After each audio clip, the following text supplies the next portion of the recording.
A woman was asleep on a big airplane. The plane was high above the Atlantic Ocean, flying through the night. The sound of rain and wind beat against the windows. Most passengers were trying to rest, but suddenly, something scary happened. The calm voice of the captain was gone.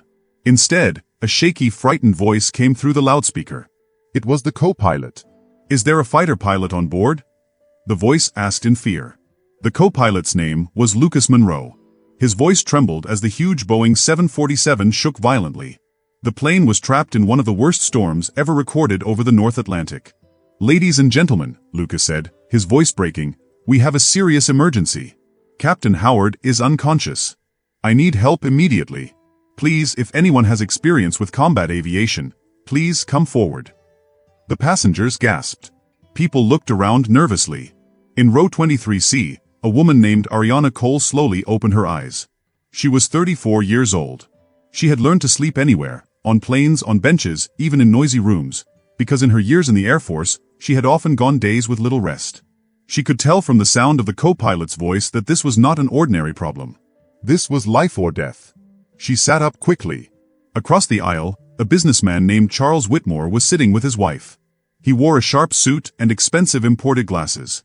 He frowned and muttered to his wife, as if anyone with real skills would be sitting here in economy class.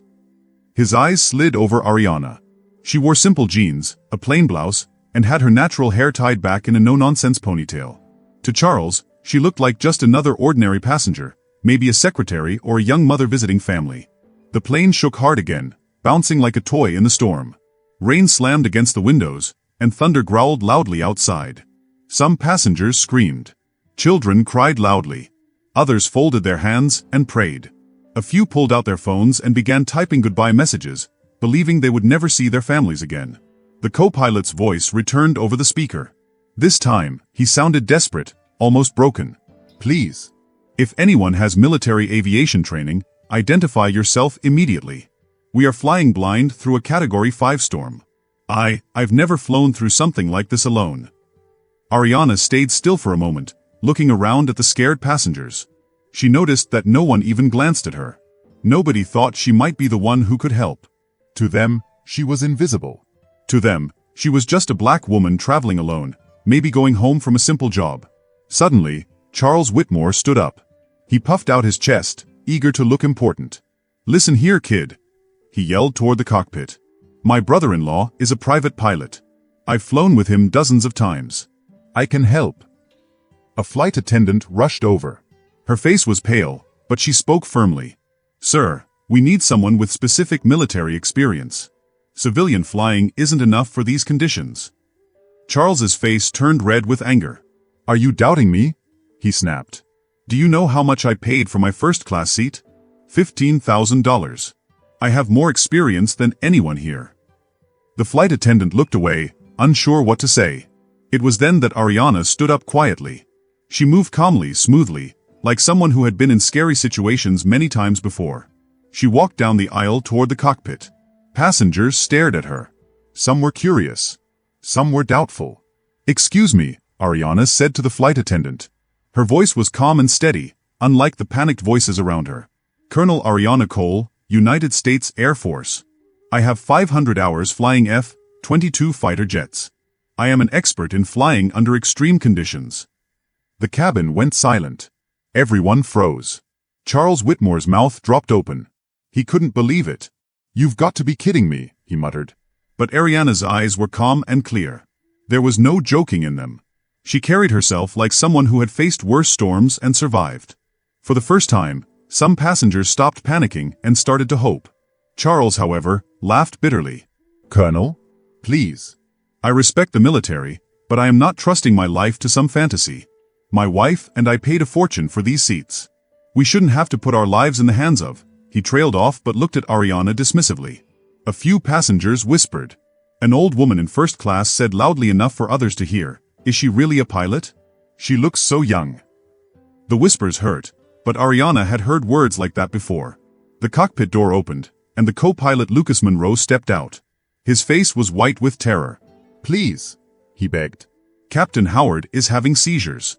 I've never flown alone in weather like this." Charles puffed his chest again. "Listen, young man. I've flown in private jets all over Europe. Over 200 hours of experience, as a passenger. I know all the procedures. Some passengers rolled their eyes. Others nodded, thinking maybe he was right. Ariana stayed quiet, watching the scene. She had learned during her years of service to choose her battles carefully. But when she saw the despair in Lucas's eyes, she knew it was time to act. Mr. Monroe, Ariana said calmly, I need to know our current altitude, speed, and weather conditions. Lucas replied immediately, as though he instinctively trusted her. We're at 38,000 feet. Speed, 450 knots. Crosswinds 120 kilometers per hour, with gusts up to 160. Charles sneered. Impressive. She memorized some numbers from Wikipedia. That doesn't make her a pilot. Ariana didn't answer him. Instead, she began to recite from memory. Emergency procedure for loss of pressurization at cruising altitude.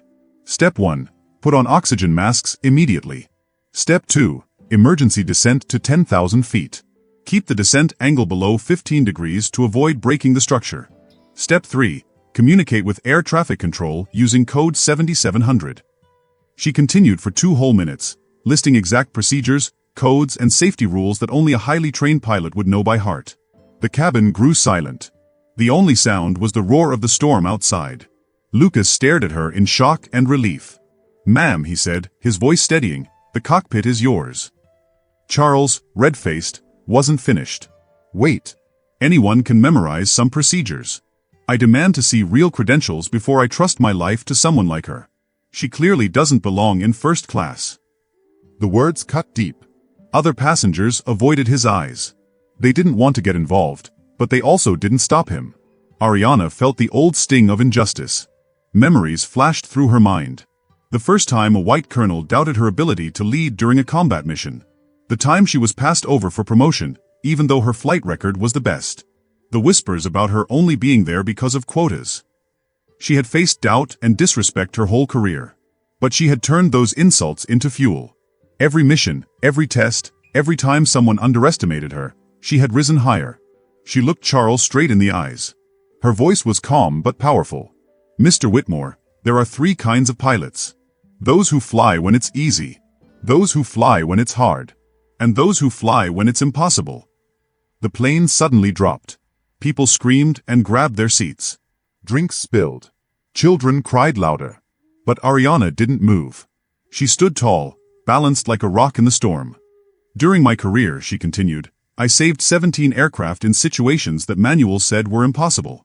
But what qualifies me is not medals or hours. What qualifies me is this. I once flew through a war zone with 2 engines gone, no navigation, and missiles being fired at me. And I still brought my entire squadron home. The passengers listened in awe. Charles's face was red, but he said nothing. Ariana turned toward the cockpit. Mr. Whitmore, she said, pausing to look back one last time, when we land, and we will, you might remember that the black woman you thought didn't belong in first class saved your life, and your wife's life too. She stepped into the cockpit. The cabin went completely quiet. No more laughter. No more whispers. Some passengers began to realize that they had witnessed something greater than an emergency. Charles Whitmore, for the first time in decades, felt something heavy and uncomfortable, shame. The painful feeling of being completely wrong. What none of them knew yet was that Ariana carried not just flying skills, but also a history of courage that would change the way they thought about heroism forever. Inside the cockpit, Ariana Cole faced controls shaking in her hands, alarms flashing, and a storm that would have terrified any normal pilot. But to her, it was just another mission. Another impossible situation. Another chance to save lives. And she was ready. Captain Howard was shaking in his seat. His body moved like he was being shocked by invisible electricity. His arms twitched, his legs kicked, and his head fell back against the chair. White foam spilled out of his mouth and dripped down his chin. The heart machine beside him screamed loudly, beeping over and over like a fire alarm. Inside the cockpit, everything felt like chaos. Lucas Monroe sat frozen in terror. His hands hovered above the shiny metal controls, but they shook so badly that he couldn't even press a button. His eyes were wide, his chest rose and fell quickly, and sweat slid down the side of his face. He wanted to help, but he couldn't move. Then Ariana spoke. "First aid now," she shouted. Her voice was sharp and strong, slicing through the noise and fear like a sword. She leaned over Captain Howard and checked his body. Her fingers pressed against his wrist, his neck, and his chest. She moved quickly, but her movements were neat and exact. She looked like someone who had done this many times before. "We have about 15 minutes before his heart fully stops," she said calmly. Lucas blinked at her. Even though the plane was shaking and alarms were blaring, Ariana looked steady. Her face was focused, her breathing even. She seemed like a rock in the middle of a storm. Lucas whispered, almost to himself, "How do you know so much about medicine?" Without even looking up, Ariana answered, 10 years of flying rescue missions in dangerous war zones." She pressed more buttons on the plane with one hand while keeping her other hand on the captain's chest. When you're the only one standing between a wounded soldier and death, you learn fast. Her words sank deep into Lucas. He had always thought of flying as something technical, a job with rules and checklists. But here was Ariana, treating it like survival, like war.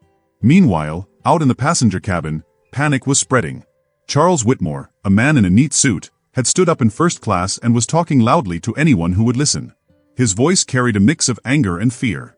"We're doomed," he said. "Can't you see what's happening? There's an imposter at the controls." Some passengers gasped. Others shook their heads. "Did you see how she was dressed?" Charles went on. "Real pilots don't dress like that. She probably doesn't even have a proper license." Beside him, his wife Elaine had stayed silent until now. But finally, she turned to him with sharp eyes.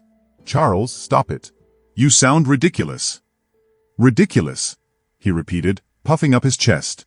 "I'm saving our lives. I'm not letting a fake fly this plane." But before he could say more, the speakers above their heads crackled. Ariana's voice came through, calm and powerful. "Ladies and gentlemen, this is Colonel Cole. I am taking command of this aircraft until we land safely. Please remain calm and follow all instructions from the crew." Her tone wasn't soft. It wasn't asking. It was the kind of voice people automatically obeyed. It sounded like steel, like thunder, like command. Even Charles, for a brief moment, went quiet. A chill ran through him, though he didn't know why. Back in the cockpit, Ariana turned her attention to Lucas. She moved with such confidence that it seemed to rub off on him.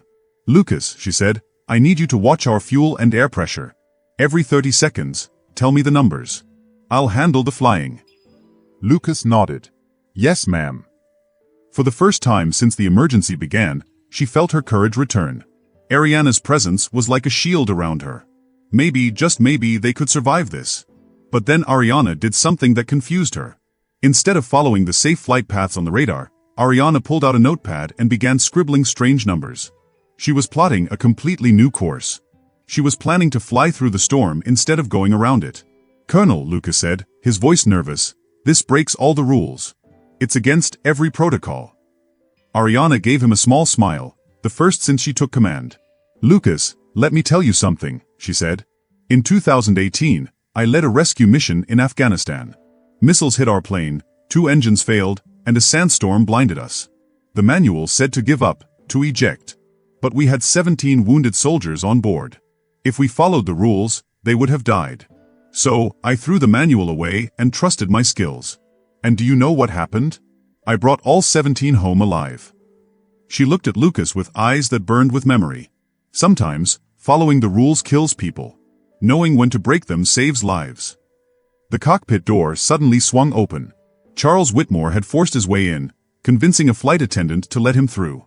"This is madness," he yelled. He pointed at the notepad and the unusual flight path. "You're going to kill us all. I demand to talk to air traffic control." Ariana didn't even glance at him. Her hands stayed on the controls. "Mr. Whitmore," she said firmly, "this cockpit is no place for tourists. Return to your seat." "Tourist?" Charles's face turned red. "I've flown in more private jets than you ever will. I know aviation. What you're doing is suicide." Before Ariana could answer, another person entered the cockpit. It was Dr. Evelyn Park, a respected neurosurgeon from Johns Hopkins Hospital.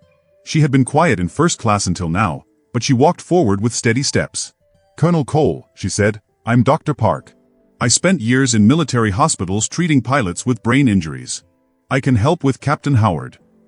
Ariana finally turned and met her eyes. The two women recognized something in each other. Not friendship, not history, but a deep respect as people who had dedicated their lives to saving others under extreme pressure. Doctor, Ariana said softly, it's an honor. The captain is stable for now, but he needs constant care. Please join us. Charles groaned loudly. This is insane. You're all part of some plot to kill us. Dr. Park looked at him with the same calmness she used on panicked families in hospitals. Mr. Whitmore, she said, I've treated hundreds of pilots. This woman has training that money can't buy. Trust her. Trust. Charles laughed bitterly. Why? Because she says so. Ariana ignored him and spoke clearly. Lucas, switch to military emergency frequency 121.5. Contact Andrews Air Force Base. Lucas's hands shook, but he obeyed. The radio crackled. Colonel Cole, call Sign Spectre, requesting identification confirmation, Ariana said into the microphone. A voice replied almost instantly. Spectre? Is that really you? This is Commander Miguel, Air Force Control. We confirm your identity. You vanished from radar 20 minutes ago. The entire Air Force is looking for you. The cabin behind them fell silent. Every passenger stared at the cockpit door in shock. Charles's face turned pale as paper. He realized he had been completely wrong. Ariana wasn't a fake. She wasn't even just a pilot. She was Spectre, one of the most decorated military aviators alive.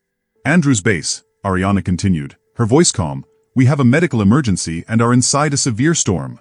Captain is incapacitated. Request landing instructions for nearest airport that can handle a Boeing 747. Spectre, you have top priority, Commander Miguel replied. We're clearing all airspace on the East Coast. Emergency crews are waiting at Baltimore International. Dr. Park looked at Charles and smiled faintly. Do you know many tourists who have the entire Air Force mobilized for them, Mr. Whitmore? But what none of them realized was that the danger was only beginning. Spectre, Miguel's voice came again, now tense. The storm is intensifying beyond all predictions. Winds are at 180 kilometers per hour. Hail the size of baseballs. Every airport in the region is closing. You are the only aircraft left in the sky. The words hit Charles like a punch. This wasn't just a technical problem. This was an apocalypse in the sky. Ariana didn't flinch. Lucas, she said, watch our vertical speed. We're about to attempt something number 747 has ever done. Her fingers flew over the controls, fast but graceful, as if the plane itself was part of her body. Colonel, Lucas asked nervously, what exactly are we doing? A controlled spiral descent through the storm's eye, Ariana replied. It's a maneuver designed for fighter jets. No commercial aircraft has ever tried it. Charles's knees nearly gave out. In all his business career, he had met powerful people, smart people, rich people. But he had never seen anyone like this.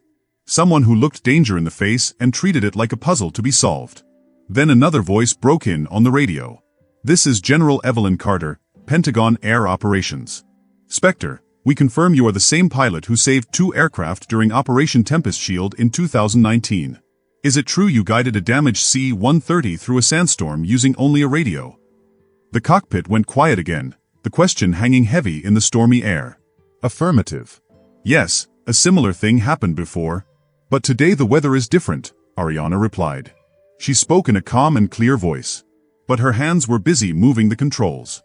Of the giant Boeing 747 airplane.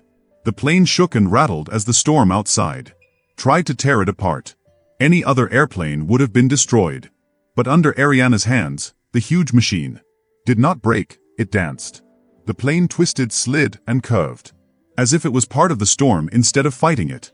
Lucas, sitting beside her, could hardly breathe. He was speechless. How could anyone fly like this? Colonel, he whispered. You saved many planes before. Just by telling the pilots what to do over the radio. 17, Ariana answered. Her eyes never leaving the controls. Her voice was steady. As if saving lives was as normal as drinking water. When you learn to see the air and the clouds. Not as flat pictures but in 3 dimensions. You can guide any plane. You don't even have to be inside it. You just know where it can and cannot go. At that moment, Charles Whitmore, a rich man sitting in the cabin, felt something break inside him. He had always believed he knew more than others. He had judged Ariana by her skin, by her gender, by how she looked. He thought she was only an ordinary pilot. But now he realized the truth. She was a legend. Her name was known in military schools. all around the world. Students studied her missions. Teachers told her stories. And here she was, flying him through a storm. Dr. Park spoke quickly.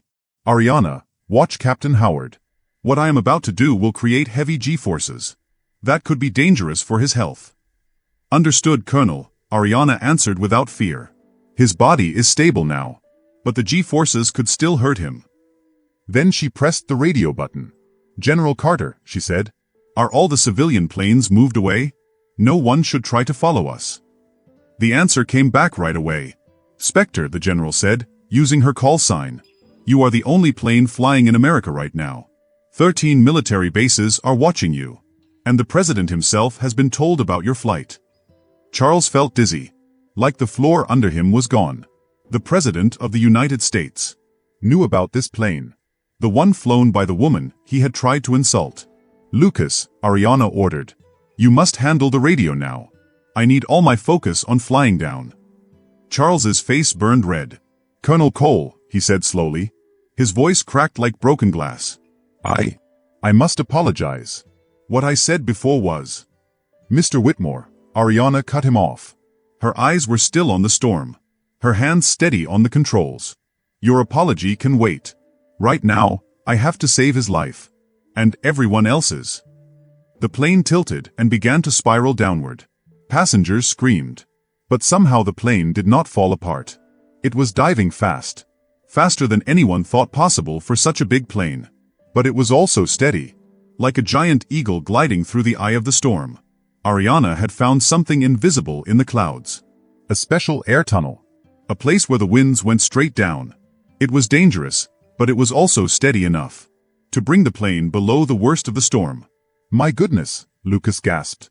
"How did you know this air tunnel was here?" 10 years in the Middle East," Ariana answered.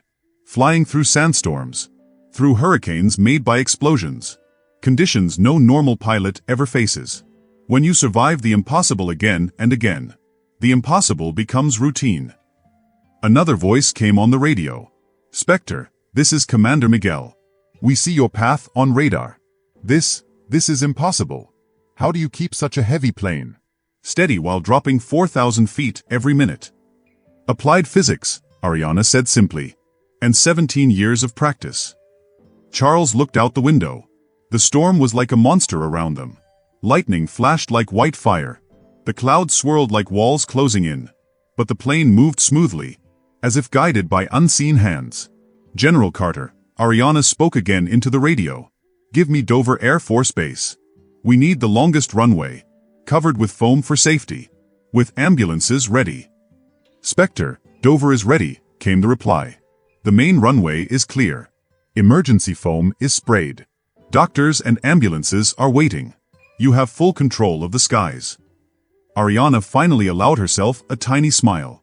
"Lucas," she said softly, "when we land, you'll know why they call me Spectre." For the next 15 minutes, Charles Whitmore sat frozen, watching the bravest flying he had ever seen. Ariana guided the plane with patience and courage. Never afraid, never unsure. Charles's whole world turned upside down. He had thought competence came from privilege. Now he saw the truth. Real skill and leadership came from character. From hard work, from never giving up. When the plane finally landed, everyone on board cheered and cried. They were alive. But what they didn't know was that this landing would change more than their lives. It would change Ariana's life, aviation rules, and the way the world looked at underestimated people. 6 months later. 6 months after the storm, Ariana Cole stood proudly at the Pentagon. She was being promoted to Brigadier General, the youngest black woman ever to reach that rank. Her storm-flying method had been written into manuals. Pilots in many countries now studied her technique. 3 big universities created chairs in her name. General Cole saved not only 312 lives that day, said the Secretary of Defense at her ceremony. She redefined how we judge people. Not by appearance, but by skill. In the audience, Dr. Evelyn Chun clapped loudly. She had written a famous article with Ariana about flying and emergency medicine. Lucas Monroe, now a captain himself, commanded his own passenger jet. He always told young pilots that Ariana was his inspiration. But Charles Whitmore? His story was very different. The fall of Charles. A video of Charles's cruel words on the plane had leaked to social media. It spread like fire. More than 50 million people saw it. His company lost almost all its clients. In 3 months, he went bankrupt. "Daddy, why are people upset when they search your name on Google?" His 12-year-old daughter asked. Her innocent question crushed him. His wife, Elaine, divorced him. She took half of everything and full custody of their children. "I thought I married a man who loved real success," she told the judge. "But I learned he only confused privilege with skill." Charles was left with nothing. He worked as a salesman at a used car shop. Every day, he took the bus. And every morning, he passed a giant billboard of General Ariana Cole. The words on it read, "Leadership has no color. It has character." Lessons in leadership. At the Air Force Academy, a young cadet once asked Ariana, "Ma'am, how do you deal with prejudice?" She smiled. "Young man," she said, "let them underestimate you. While they spend their time doubting you, you spend your time learning skills. One day, those skills will be undeniable." Her words inspired a whole new generation. Young soldiers from minority families looked at her and believed in themselves. Her book, Flying Through the Storms, became a bestseller. She gave all the money to scholarships for new pilots. 3 years later, 3 years passed. One day, Charles Whitmore was at an airport. He wore his blue salesman's shirt. His suitcase was small and cheap. Then he saw her. General Ariana Cole. She wore her bright uniform. She walked surrounded by aides and guards. She was powerful, respected, admired. Charles felt very small. He stepped forward. "General Cole," he said softly, "I want to apologize for what I said that day." Ariana looked at him. She no longer saw the proud man full of arrogance. She saw a broken man who had learned the hard way. "Mr. Whitmore," she said, "you gave me a great gift that day." He blinked. "A gift? How?" "You reminded me why I do what I do," she said. "Every life I save, every pilot I train, every wall I break down. I do it because people like you doubt me. Your doubt pushes me to prove them wrong." Charles swallowed the lump in his throat. "I lost everything because of my prejudice." "No," Ariana replied kindly. "You learned you never had anything real to lose. Privilege is not achievement. Respect is not inheritance. Competence is not appearance." She walked away with her team, stronger than ever. Charles stood frozen. He realized the greatest truth of his life. The woman he once judged as unfit to fly now commanded entire squadrons. He, the man who thought himself superior, could barely control his own life. Ariana's true revenge was not to ruin Charles. It was to build a legacy so bright. His smallness no longer mattered. Success was her revenge. The best and only revenge worth having. In her last interview, she said, "While they waste time underestimating us, we spend that time becoming unforgettable."